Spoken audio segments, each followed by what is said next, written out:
Hi, I'm Rachel Dillon. And I'm Marcus Dillon. And this podcast is Who's Really the Boss, where we highlight the joys and challenges of running a business with your spouse or family. Our mission is to strengthen families and businesses by helping listeners avoid the mistakes we have made so they can lead and live happily ever after. Well, welcome back to another episode of Who's Really the Boss podcast. Hey, thanks for having me back. You know, we did get feedback on thanks for having me back. Oh, is that not a...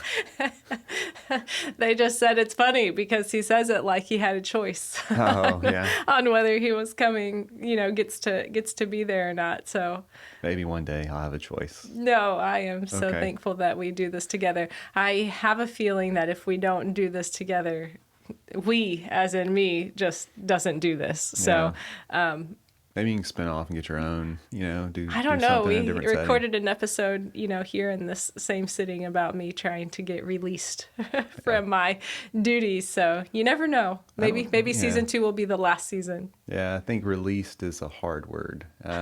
Fired is harder. I don't ever want to be fired. So I'd rather it be called released if we ever I really end. like the idea of you firing me and Some days I really feel like that's probably likely that I really feel that in my soul. Like if I could just move him out of the way, this would just run so much smoother. The team has already done that. They're like, just don't come back to tax or don't stick your foot over here. Yeah. So absolutely. Well, what's our topic for today? I thought you had it.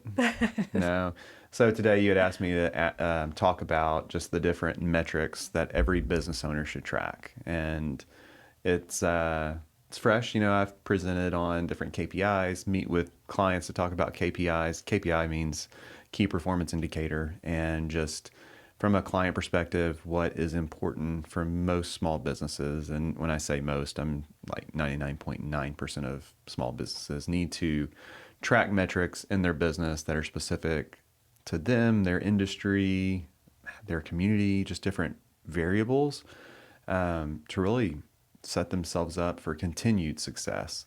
And that's the piece where just having a list of easy ones that you can pull. And when we talk about these KPIs and these data sets, it's non-emotional. It should be black and white.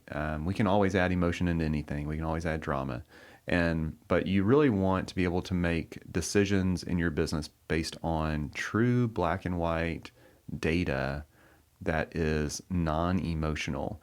And sometimes, even in like our industry, you can go into certain things that people track, whether it's like effective utilization and different metrics that you can manipulate, and they aren't as clear and black and white as possible because you can manipulate billing rates and you can manipulate whose time is what on certain projects, and you write people's time off and you can increase only certain people's time. So that's not really, fair, I would say, to base your business on something that can be manipulated. Yeah. And I think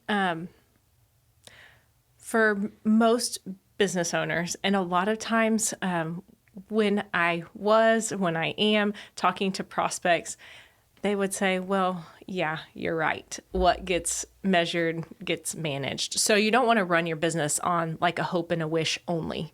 There's some of that, right? There's a lot of prayer. Most good things that have happened in our business, probably all good things that have happened in our business, are because prayer and just blessings from God, like nothing of what we've actually done. But as we've matured, we've become a lot more intentional on what we do. And sometimes it's easy to measure or pay so much attention to things that aren't moving the needle. Maybe it's cool to talk about, or maybe you hear someone else talking about it, but it's not really doing your business any favors. So that's kind of where I was thinking today. Let's talk through the ones that actually make a difference, the ones that are kind of common between all businesses, so that any industry listening can apply that and, just go from there. The bigger thing which you may hate me for saying this, but I always think the bigger thing is we can give this list, or ChatGPT can give a list in seconds of what these should be.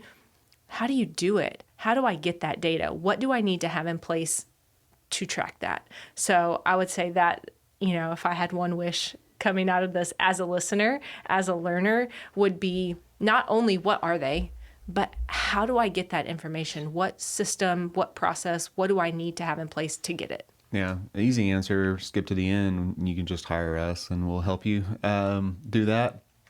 But I'm glad I set you up for that. I didn't mean to, but I'm really glad I Yeah. set you up for that. Yeah, so that's the quick answer, right? Is have a team that's able to pull the data that's important to you in your business and make sure that it's good data. Garbage in, garbage out. But you want to make sure that you've got a process in place, if not people in place, so systems.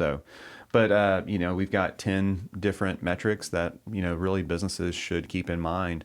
The first one is real easy. It's revenue growth. And so revenue growth is it just measures the rate at which a business's revenue is increasing over time. And in our business, growth is good. You think about it as a tree, and good steady growth is what continues to show success and to show good progress of that organization or organism.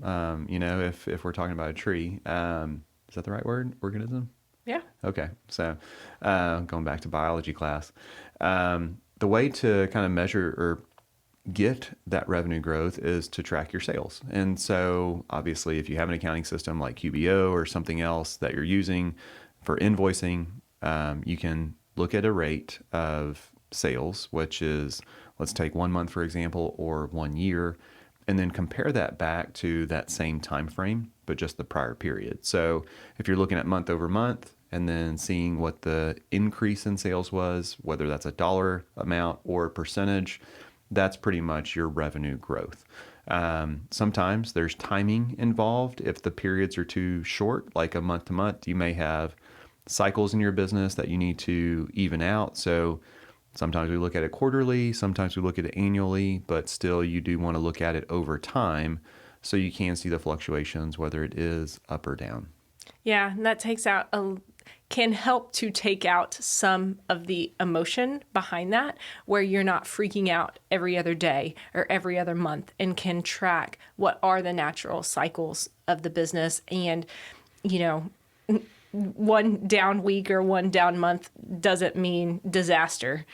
Looking at it over time, making sure that you're paying attention and adjusting course as needed so that you can actually see that growth over time. I know we always want, as humans, up and to the right as fast as possible, or if we're talking about weight, down and to the right as fast as possible. But it's rarely like that. It's rarely anything in life is linear or stays just as you put the plan in place. Always some bumps and curves along the way. Yeah. So what we look at both for our business and for clients is just growth is a good thing. And if there's no growth, it's got to be explained through some type of metric. Maybe you sold a business line off, or a key loss in your team, or something that we can talk through and that we can point to as to why that is not going up and to the right. And then the other piece is, you mentioned just how fast do you want to grow and how fast can your team absorb the growth? And that's a call to be made for the business owner. What do you want the pace of life to look like? And so a lot of those are where we bring the emotion into the conversation. So we start with the black and white data that is based off of a system and good data. And then we get to that revenue growth percentage or dollar amount and talk through it. Yeah. So the second one is really gross profit margin. So when we look at that, it measures the amount of profit a business makes after deducting the cost of goods sold. And so every business may or may not have cost of goods sold in like the accounting term, the true term. Like, are you selling a widget? What's the cost of that widget to produce it and things like that? We work with a lot of professional service businesses. And so the cost to provide service is labor. And so when we look at labor as kind of that cost of goods sold or cost of service, providing the service. So if you were to look at a P&L for a service-based business, it's almost, we could make an argument that that cost of labor is really your cost of goods sold. Anything else that's provided and just kind of turned around and sold or marked up to the client. Sometimes we have that around technologies and certain things. That also could go in there because it's not overhead. It's not being used or absorbed by the organization that's, your business. And so it is on behalf of the customer. So sometimes you'll have subscriptions in there, but mainly it's that labor that we look at. And when we define like labor, we mean every piece of that labor. So we're talking about salaries and wages, payroll taxes. If you have to pay a payroll service or some type of fee administration, that's also in there. Retirement benefits, health insurance benefits, also contractors. So if you have contractors that are working like with clients, not in the business on like systems of the business, but if they are contractors that consult with clients and that you're essentially, an extension of your team, we would also consider that a part of that cost of labor. So, the system is top line sales less your cost of goods sold or cost of labor. That provides your gross profit. And so that gross profit is your margin. So you divide that by your top line sales, you get a percentage. And so for certain industries, professional services, if you go back to like the old school, a third, which is a third for labor, a third for overhead, and a third for profit. That's very old school thinking. Things have changed. Like now labor costs more. Maybe now some technologies can help with your overhead to where it's not as much. Maybe you don't have office space that's including your overhead. So you really have to look at what success looks like for your business, for your industry. And that's how you look at that gross profit margin, how you calculate it. Yeah, and I think that's an interesting point to make, that different industries consider different profit margins a success or achievable or what's average or normal or above average. And so having a way with our services, since we're just throwing those out there to help with this, but with our services, we work with many businesses in different industries. So we have a way to compare directly with people that we work with that are probably very similar because they're in a similar geographic location, maybe similar size, similar ownership. And so we can compare that. But there are other places that people can find to compare, is my profit margin in line with other people in my industry in a similar size organization? Yeah, there's softwares you can buy. There's resources out there that are free. And so, you've got things like Profit Sense, which is a industry software. You can plug it into ChatGPT and it'll answer that too. And so, or you can actually talk to your team that may know you a little bit better. So like a lot of time that's what we do. And we have all those industry benchmarks and things like that to see what's healthy for the business. Yeah. And just made me think, you could use an AI or service and just look at it on your own. But a lot of times that doesn't talk through the conversation of this is the reason that it's this way. And these are your goals that make this why you want to keep it here. So maybe it's a little bit less or maybe it's a little bit more than what average or standard would be. And so I think that that's where humans really do play a huge part, because it's easy to say, oh, well, then I'm going to cut this and I'm going to do this and I'm going to work more myself so I can, bring that profit up. And then you're like, yeah, but your main goal was to spend more time with your family. So now, like you're trading one for the other, which one's more important at the end of the day. And so I think it's important that we keep that human aspect. Yeah. Sometimes AI can't predict that or work through that completely yet. So the third one is really customer acquisition costs, or CAC. It's what we kind of look at sometimes. This measures the cost of acquiring a new customer. And by tracking this metric, businesses can determine if they're spending too much money on marketing and advertising.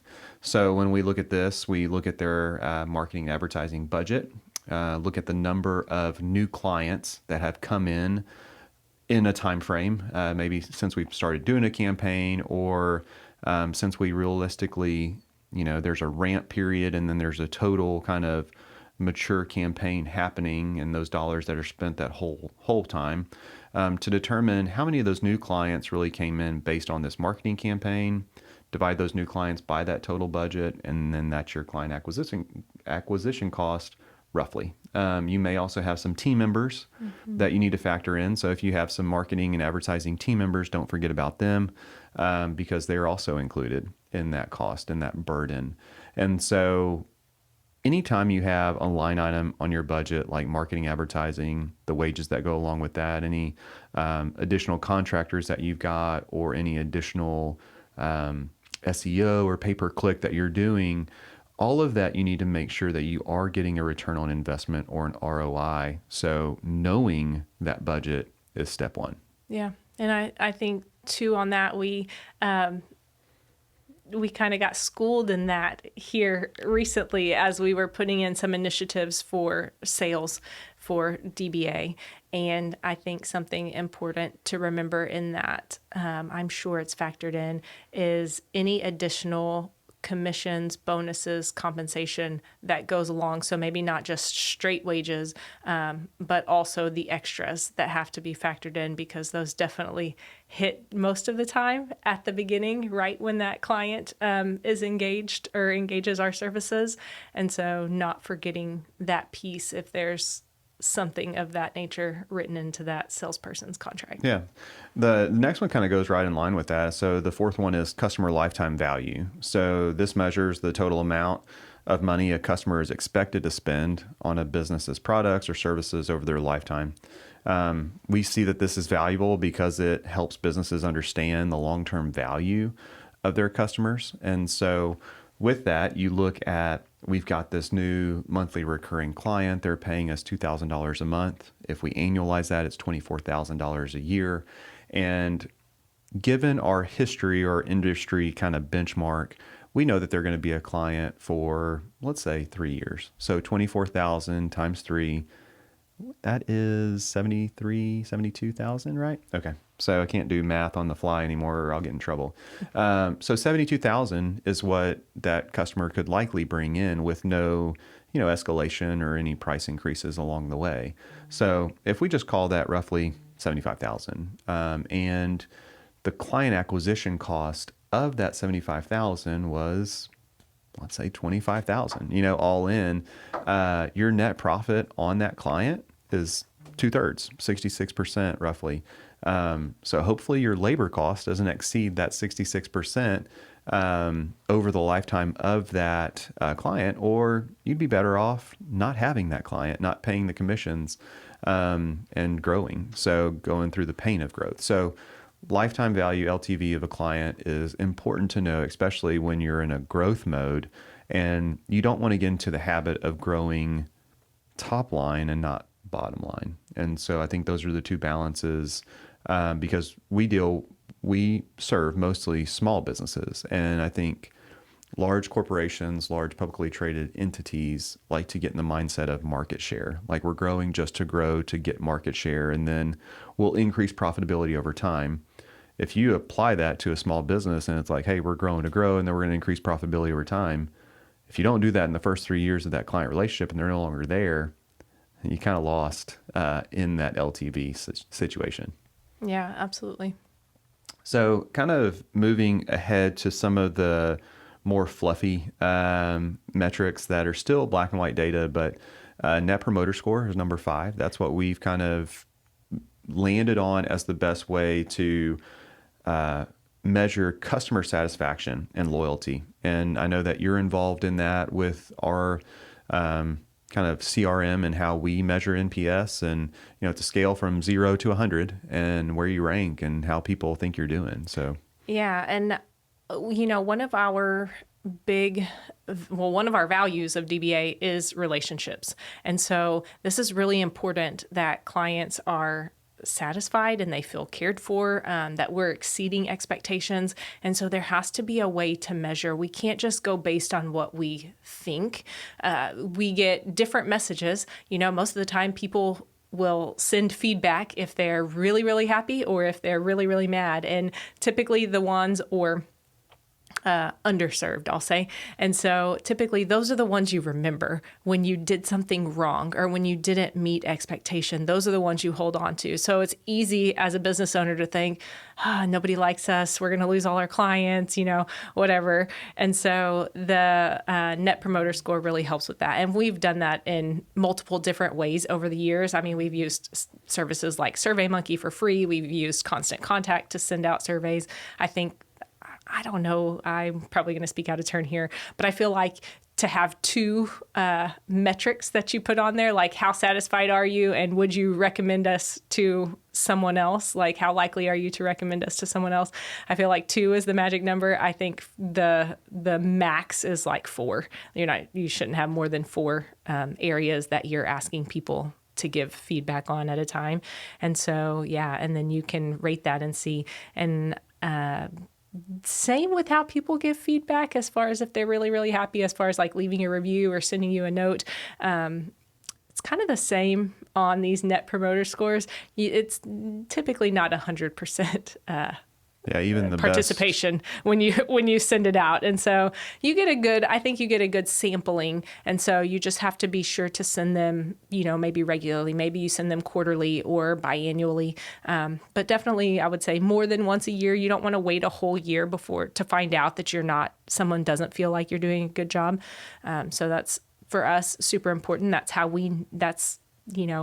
a value is relationships. And then one way that we measure success is our clients satisfied with what we're doing? Are we making a difference? Yeah. And even the best organizations that are out there, Disney, Apple, they don't have 100%. And so I think you don't want to feel like 100% is the, minimum bar because some people just don't feel that nobody deserves a 5, right? Nobody deserves a perfect score. And you've just got people out there that are going to grade you, hopefully, fairly. Yeah. So the next one, it may not pertain to all businesses, but we look at inventory turnover, especially if you're a non-professional service business. So that just measures how quickly a business's inventory is sold and replaced. What we look for here is a high inventory turnover rate may indicate that, just a business is efficiently managing its inventory, generating revenue, things that we want. We call it the turn. We want product to come in, quickly go out. That we apply this to, home builders, construction, all kind of different things. If there is a product involved, just because the faster you can get that in and turn it around and sell, turn that inventory into cash is really what we're looking for. That way, cash pays the bills. It pays payroll. It doesn't, HEB doesn't accept inventory to pay your grocery bill. Yeah. Absolutely. So the other side of that, another turnover metric is employee turnover. And so what we look at here is just at what rate are employees leaving a business. This turnover you don't want too high because high employee turnover can actually indicate that a business needs to improve both its environment, compensation, kind of culture overall. And this can be reviewed, by any business. So obviously on this, the way to kind of do it is number of team members that have left divided by the beginning number of team members. Hopefully that's not 100. Hopefully you don't have 100% turnover. But that's kind of how you calculate that number. And that is a direct result. That is black and white data. Did they leave or did they stay? And obviously on the other side of that black and white data and that KPI, that's where you can add a lot of drama and add emotion into the conversation. Yeah. And I think people don't recognize how expensive it is to lose an employee, to replace an employee, all of the learning time that comes with that.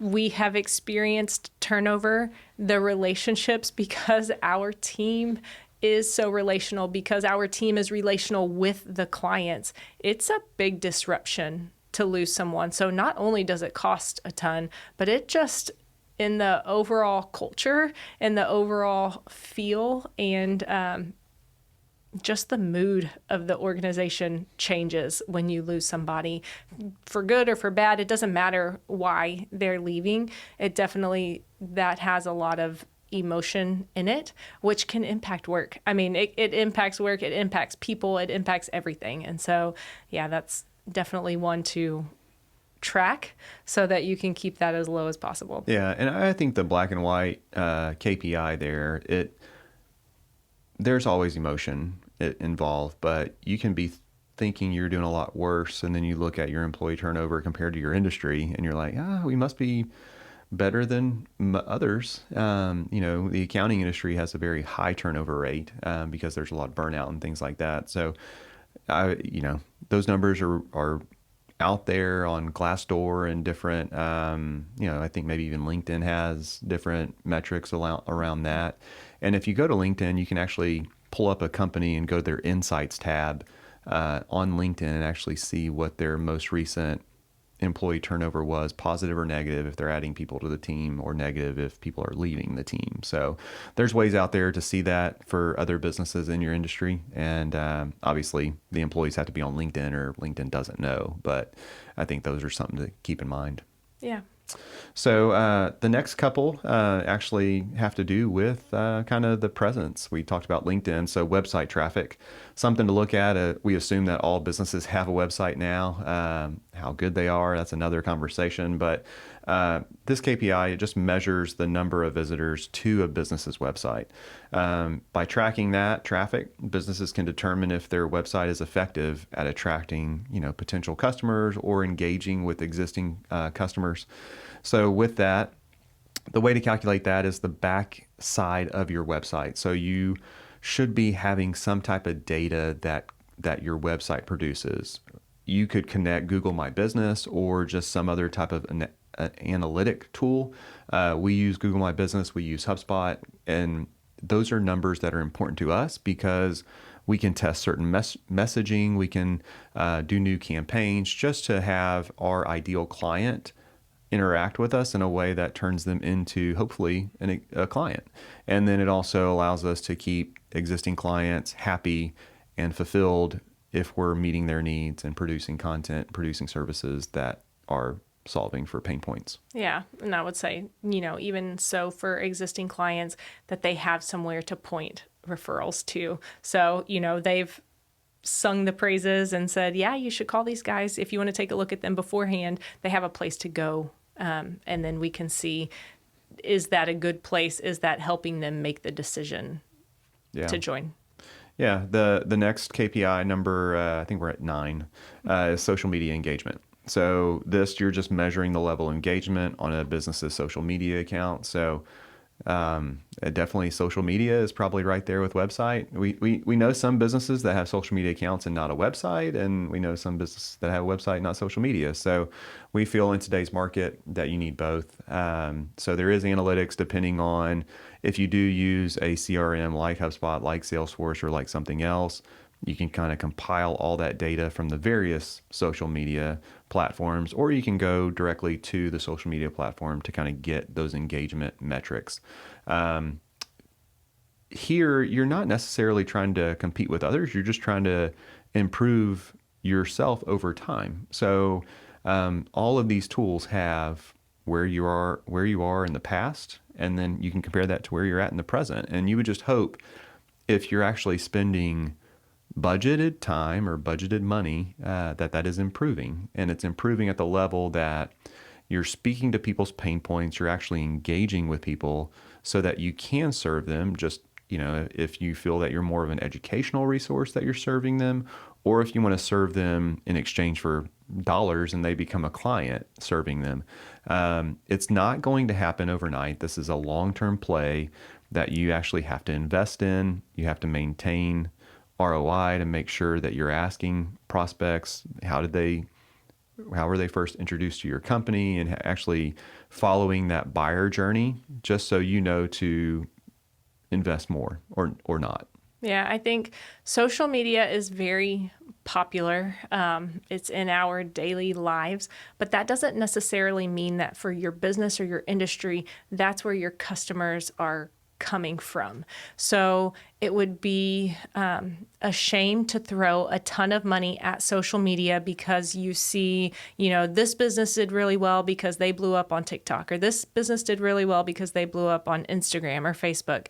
It's really looking at who is your ideal client and where are they being influenced to get the service or the product that you provide and go there. So, a lot of businesses, LinkedIn is the place. Other businesses, Crumble Cookie, they do really well on every platform. But I think TikTok really helped them in the beginning to kind of get a foot in. And so now they are across all, again, we've mentioned before, cakes and cookies, dessert. That's fairly easy to sell to anybody. But making sure that your dollars, as Dave Ramsey says, making sure that your dollars are going to the right thing and that you are positioning your business where your buyers are, where they go for that type of information and that buying decision, and not just throwing money at things hoping that it'll land. So social media engagement, low on one platform doesn't mean anything good or bad for your business. It only means something if you're investing time and money and not seeing a return on that investment. Yeah, I think most of our ICPs hang out at the country club and the Porsche dealership, so we probably need to spend more time at both of those spots. Oh, okay. So, and then the last KPI is the one that's the king. It's cash flow. And so measures the amount of cash that is flowing in and out of the business. Obviously, this is critical just because it indicates whether a business has enough money to cover its expenses and invest in growth. And so when we say cash flow is king, it does not matter if you are a new startup business or a very mature long-term business, how much cash you have in the business. It allows you to do those things, pay payroll for things that are just necessary, or pay advertising and marketing budget to actually grow the business, pay a sales team to grow the business. So having cash flow, having the right amount of cash necessary and on hand at any given point to grow is by far the way to close out this top 10 list. And, just if you want a good rule of thumb, we try to look at 2 to 3 months of operating expenses, overhead to cover, just in case things happen and you get into a crunch with your AR and you can't collect on services or products as timely as you thought. And if you have that issue, we can help. We can talk through what the best processes and procedures are for invoicing and sales there. And then the other piece is sometimes labor is not included in that overhead amount because, as we all remember, during COVID and all the fun that happened, you may have to make some hard decisions around people. And, there are options where furlough or layoffs and temporary or permanent have to come into conversation. And, that may be a short-term pain for a long-term necessary action to save the business. And all of that just goes into what's the right amount of cash on hand. So if you have 3 months of overhead in your cash account kind of set aside, then you're on the right path. Yeah, absolutely. And this has been an extensive list. I mean, 10 different KPIs. I feel like a lot of businesses probably track some of these, maybe not all of these. And so I think it's just important not to just hear something, but if there was something on the list that you're not currently doing, just thinking about how can I pick up one more of these KPIs? Which one would have the most impact, or which one of these go along with the value that I have that I could potentially improve if I just start tracking it. So hopefully this list helps somebody, pick up one more KPI to look at and just make their business a little bit better. Yeah. All right. It's been a great conversation. Thanks so much. All right. Thanks for hanging with us to the end of another episode. If you have thoughts, comments, or feedback you would like to share, please leave us a comment or review on your favorite podcast listening platform. Be sure to subscribe to our podcast so you don't miss any future episodes. Join us again next week for another great conversation.